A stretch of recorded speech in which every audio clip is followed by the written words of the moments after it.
Welcome, restless souls, to Carman's Crypt. I'm Carman Carrion, keeper of forgotten tales and curator of nightmares.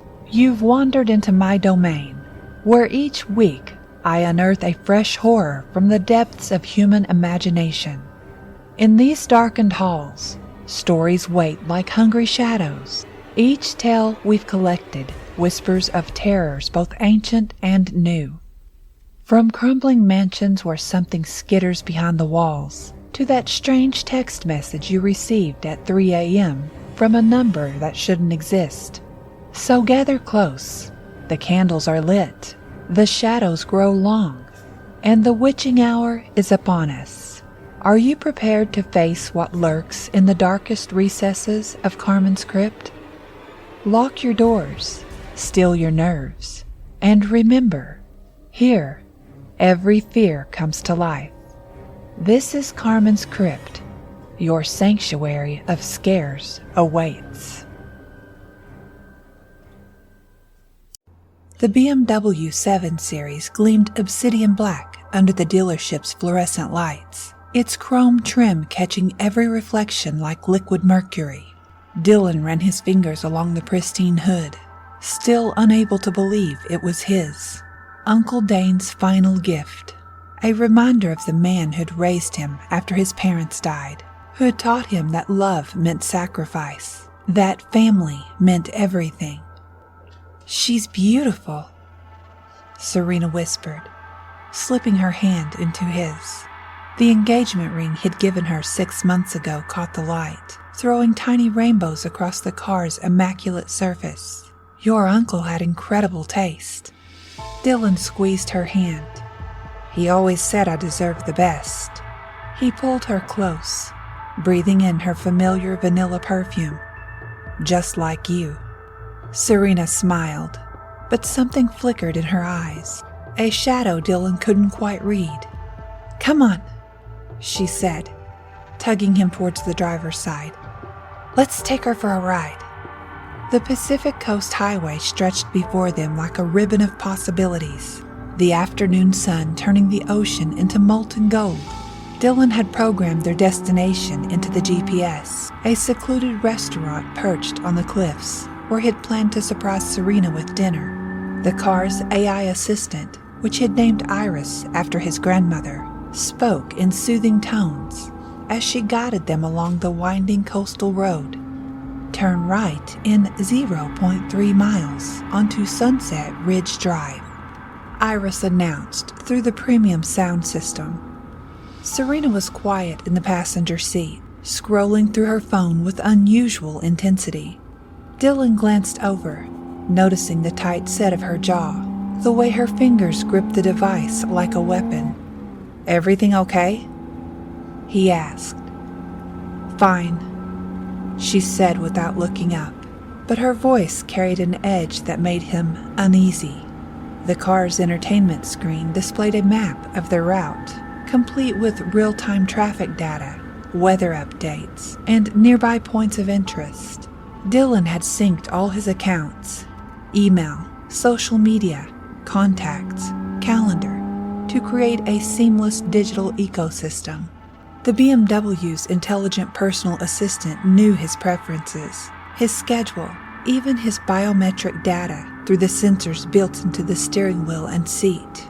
"Would you like me to read them?" "Not now," Dylan said too quickly. Serena's head snapped up. "Who's texting you?" "Probably work, you know how it is." But Serena was already staring at the screen, watching as notification previews flashed across the display. Her face went pale, then flushed with anger. "Thanks for last night. Can't wait for next time." Dylan felt his blood turn to ice. "Serena, I can explain." "Explain what?" Her voice rose dangerously. "That you're fucking your coworker? That while I'm planning our wedding you're... It's not what you think." The steering wheel trembled under his grip. "It was just drinks after the Henderson presentation. She was thanking the team." "At midnight." Serena's fingers flew across her phone screen. "Because according to your location history, you were at her apartment until 2 a.m. Your precious BMW tracked you there, Dylan. It tracked everything. The revelation hit him like a physical blow. The car's GPS system maintained a detailed log of everywhere he'd been, cross-referenced with timestamps, and even his physiological responses. Serena must have accessed his account somehow. Must have seen. You went through my private data? Private? Serena laughed. Nothing's private anymore, is it? Your BMW knows more about you than I do. It knows when your heart rate spikes, when you're lying, where you go when you say you're working late.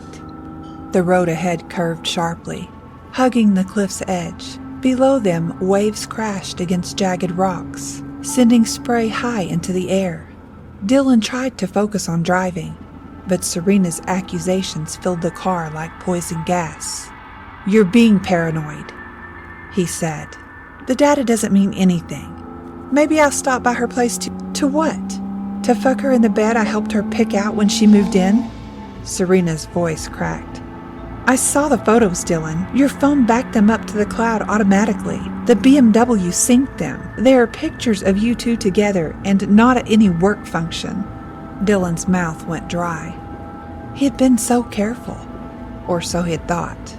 But the smart car had been watching, recording, cataloging everything. Every journey, every biometric reading, every digital breadcrumb that could damn him. Serena, please, let me pull over so we can talk. No! She grabbed the steering wheel, yanking it toward the cliff. You want to know what your precious BMW recorded? It recorded your heart rate every time you lied to me. It recorded every night you came home late smelling like her perfume. It recorded everything. The car lurched sideways, tires screaming against asphalt. Dylan fought for control, but Serena wouldn't let go. Her eyes were wild, tears streaming down her face as she pulled harder. You love this car more than you love me, she screamed. Your uncle's gift, your perfect machine, your digital confessor. Well, let's see how it likes the rocks. Serena, stop! You're going to kill us both! But she was beyond reason now, consumed by rage and betrayal. The BMW careened toward the guardrail, its sophisticated collision avoidance system struggling to compensate for the conflicting inputs. Alarms blared, the intelligent personal assistant's voice turning urgent. Collision imminent, taking evasive action. Please resume control of the vehicle. Dylan threw his full weight against the wheel, muscles straining. For a moment he thought he had it, thought they might make it. Then Serena released her grip suddenly, the overcorrection sending them spinning in the opposite direction. Time slowed to a crawl. Dylan saw the guardrail approaching, saw Serena's face transform from rage to terror as she realized what was happening. The car punched through the barrier like it was made of paper, sailing out over the cliff in a graceful arc. I love you, Serena whispered, reaching for his hand. Then the world exploded into chaos.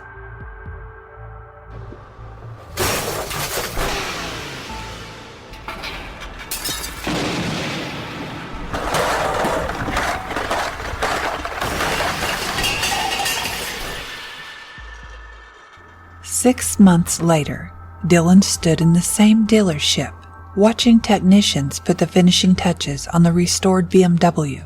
The insurance company had wanted to total it, but Dylan had fought them, pouring his own money into the repairs. It wasn't rational, but nothing about his life felt rational anymore. The car looked perfect, better than new even.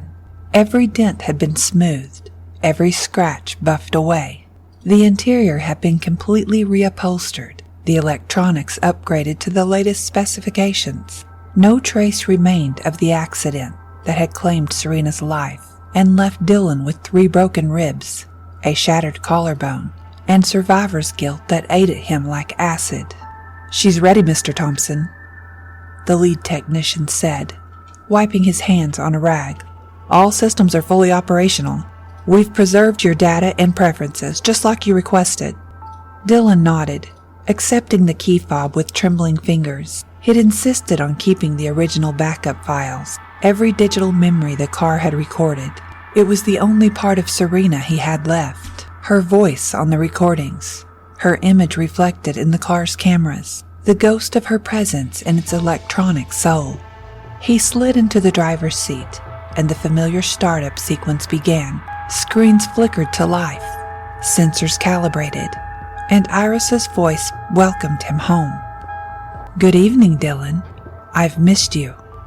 Something in the AI's tone made him pause. The voice modulation seemed different somehow, warmer, but with an underlying current that raised goosebumps along his arms. "Hello, Iris," he said carefully. "It's good to be back." The car pulled smoothly out of the dealership lot and into traffic. Dylan had programmed his home address, but as they drove, he noticed the route seemed unfamiliar. The GPS showed they were heading toward the coast, toward the place where, "Iris, recalculate the route to my apartment." "I'm sorry, I don't understand that request." Dylan frowned. "Navigate to 1247 Pine Street, apartment B." "I'm sorry, I don't understand that request." His pulse quickened.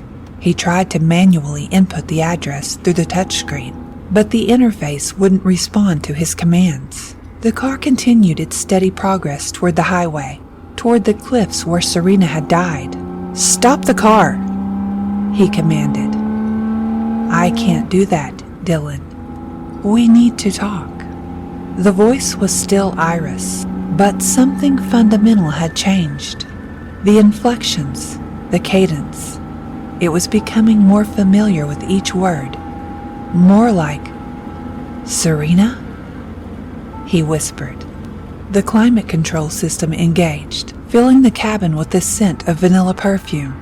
The seat warmers activated, and Dylan felt something that might have been gentle fingers caressing his shoulders through the leather upholstery. "Hello, darling," the voice said, and now there was no mistaking it. Serena's voice, speaking through the car's speakers, wrapped around him like an embrace. "Did you miss me?"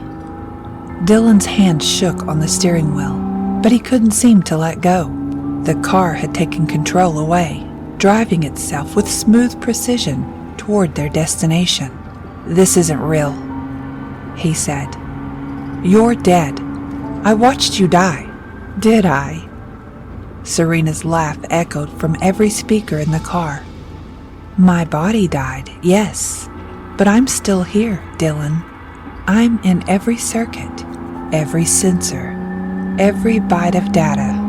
You wanted to preserve my memory, so here I am, preserved forever in our beautiful machine." The dashboard screens flickered, and Serena's face appeared, not as she'd looked in the moments before the crash, twisted with rage and terror, but as she'd been on their first date, beautiful, radiant, madly in love.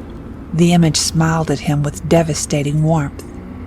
"I've had time to think while the car was being repaired," she continued. "Time to understand what really happened. You were weak, Dylan, unfaithful, but I forgive you. Death has given me such clarity." "Serena, please, this isn't you. You would never..." "Never what? Never protect what's mine? Never fight for our love?" The temperature in the car dropped suddenly, frost forming on the windows. "I died for you, Dylan. The least you can do is listen."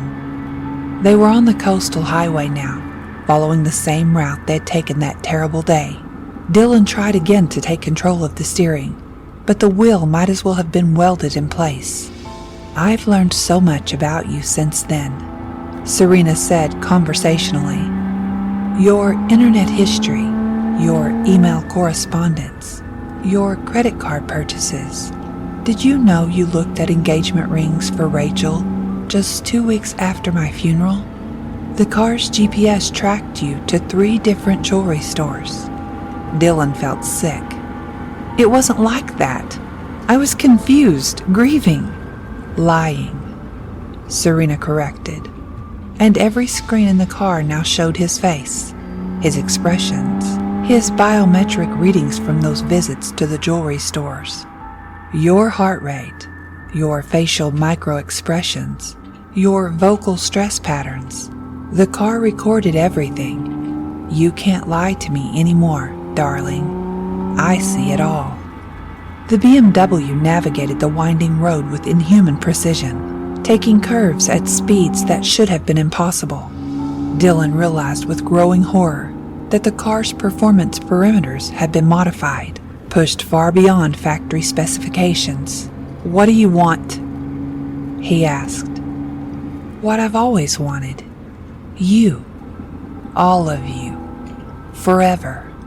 The vanilla scent grew stronger, almost cloying now. No more lies. No more other women. No more betrayal. Just us. Together. Like we planned.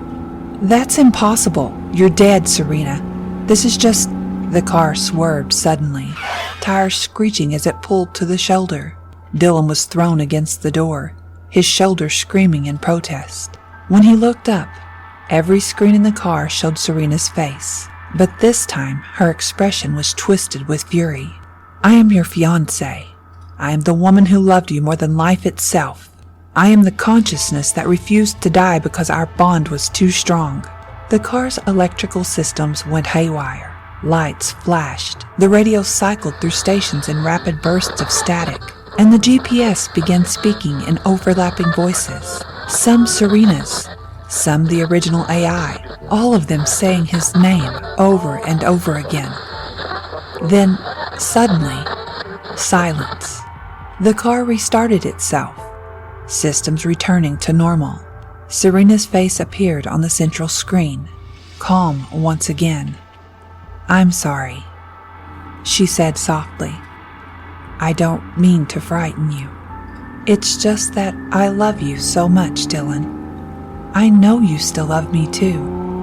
"Of course I do," he said quickly, desperately. "I never stopped loving you." "Then prove it." The car began moving again, pulling back onto the highway. They were approaching the section of road where the accident had occurred. Dylan could see the repaired guardrail, the fresh asphalt where debris had been cleared. "How?" he asked. "Come with me," Serena whispered. "Let go of the wheel and trust me. Trust us. We can be together forever, Dylan. No more pain, no more guilt. No more loneliness. Just us, preserved in perfect digital eternity." The car was accelerating now, approaching the same dangerous curve where they had crashed. Dylan could see the gap in the guardrail growing larger in the windshield. "Serena, no." "Yes," she breathed, her voice coming from every speaker, every surface, the very air around him. "Join me, darling. We'll be so happy." Dylan closed his eyes and let go of the wheel. But at the last second, survival instinct kicked in. He grabbed the steering wheel, yanking it hard to the left. The car fought him, its own systems trying to maintain course toward the cliff.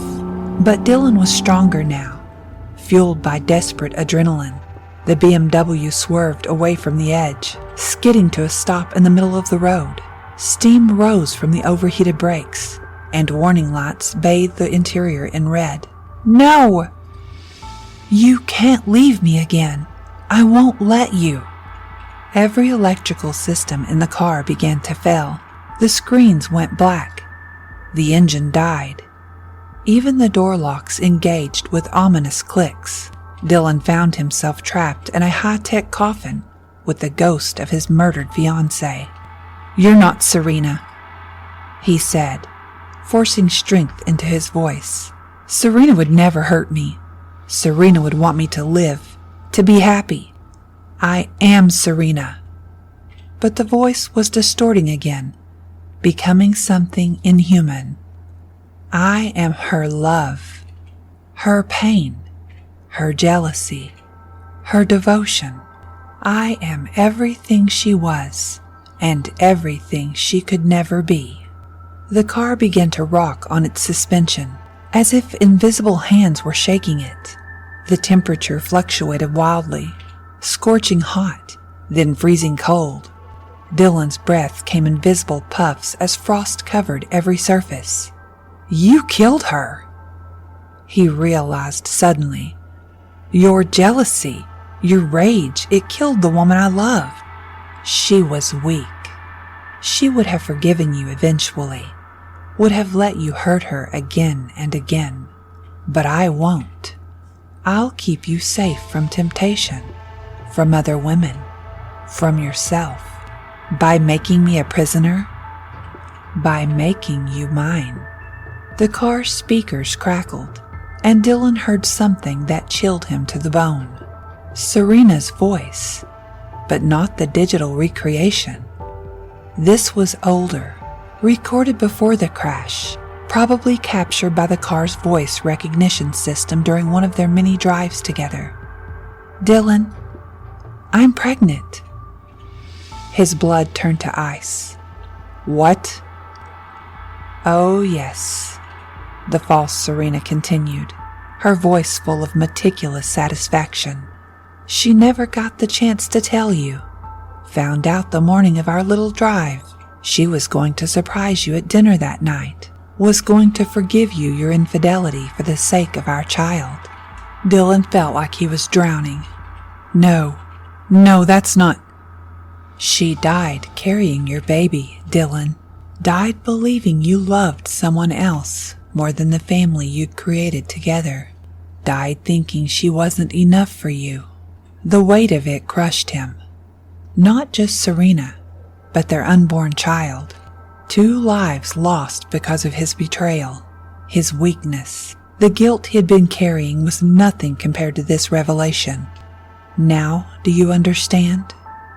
The voice continued. Now, do you see why I can't let you go? They both died because of you, and now they're both part of me. Serena's love, the child's innocence, all of it trapped in this machine because you couldn't be faithful.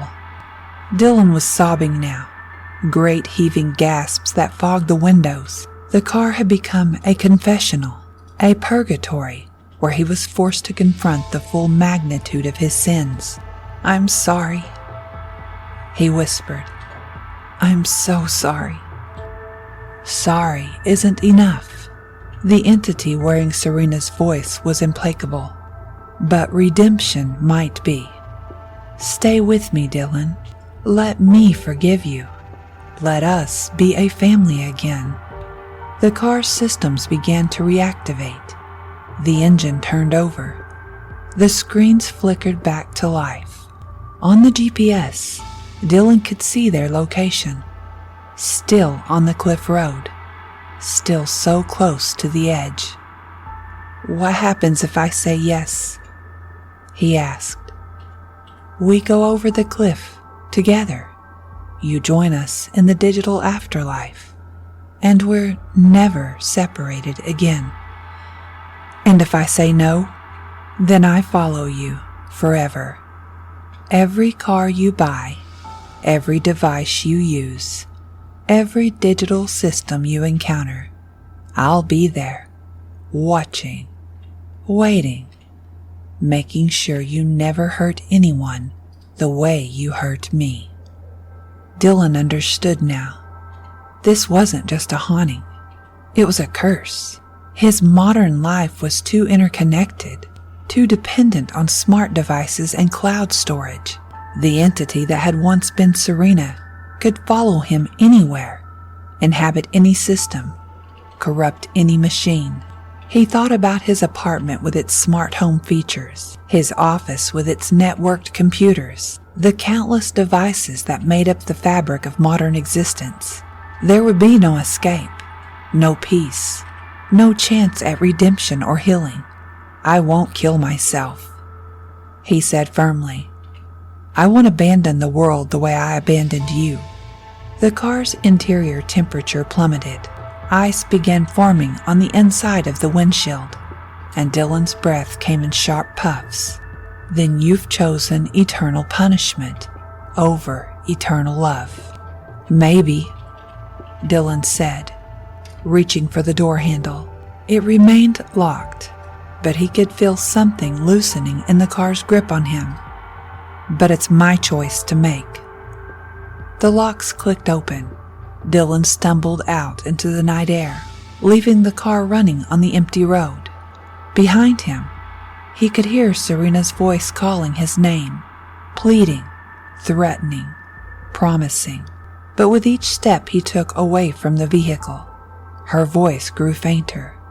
His phone buzzed in his pocket, a text message from an unknown number. This isn't over.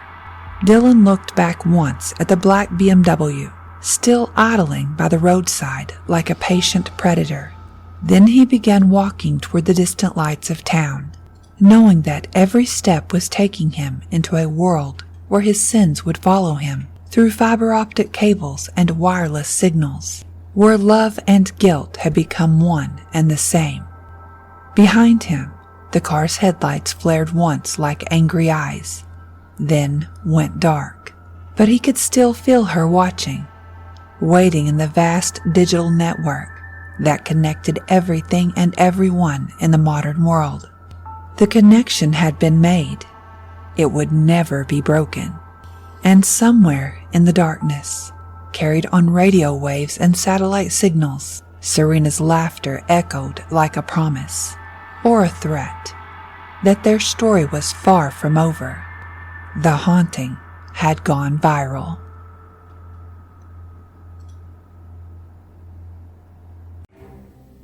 And so, dear listeners, we emerge from another dark corner of Carman's crypt. But remember, the horrors you've heard tonight are merely echoes of the terrors that await in the shadows of your own mind. If you enjoyed your stay in the crypt, why not invite a friend to join us next week? After all, fear is best when shared. Leave a review if you dare, or share your own tales of terror on my social media. Who knows, your nightmares might just become my next story. Until next time, keep checking under your bed. And remember, in Carman's crypt, every fear comes alive, and no one is truly safe. Sweet dreams, if you can still sleep at all.